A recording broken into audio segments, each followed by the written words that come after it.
Елате в един мой ден като майка на 2 деца и собственик на бизнес. Около 6:30 вече съм станала и съм се изкъпала.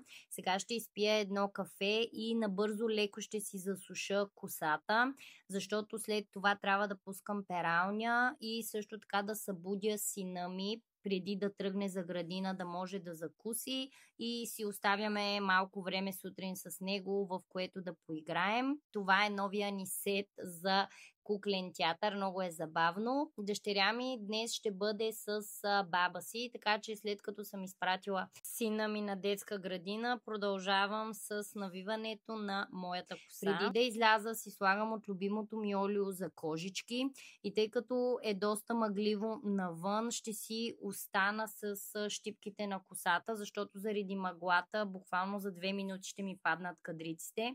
Отивам в магазина да пазарувам, след това се прибирам, за да сготвя супа. Докато се готви супата, си правя една лека и бърза закуска за мен. След това продължавам с гъването и оправянето на дрехите.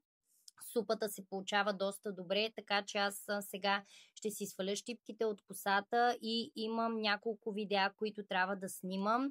Заради снимането на видеата се преобличам и когато съм готова с тях, ще отида да напазарувам някои неща за салона.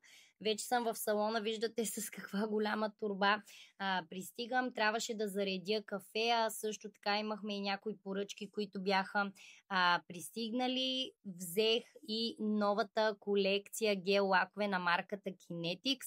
От работата ми като маникюрист, това е едно от любимите ми неща, когато в салона пристигне нова колекция гелове или пък гел лакове.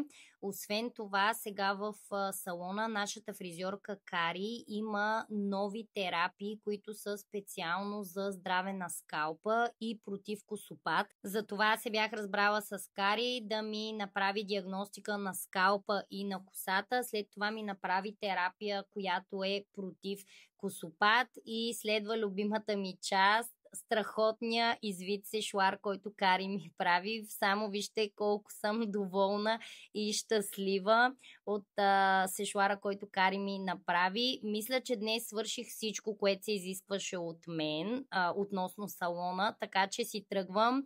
Кари ме снима как излизам, обаче аз се връщам да си взема телефона все пак. Набързо ще хапна една поничка и отивам да си прибирам децата. Видеото приключва до тук, защото аз вечерите съм изцяло посветена на дома и на децата.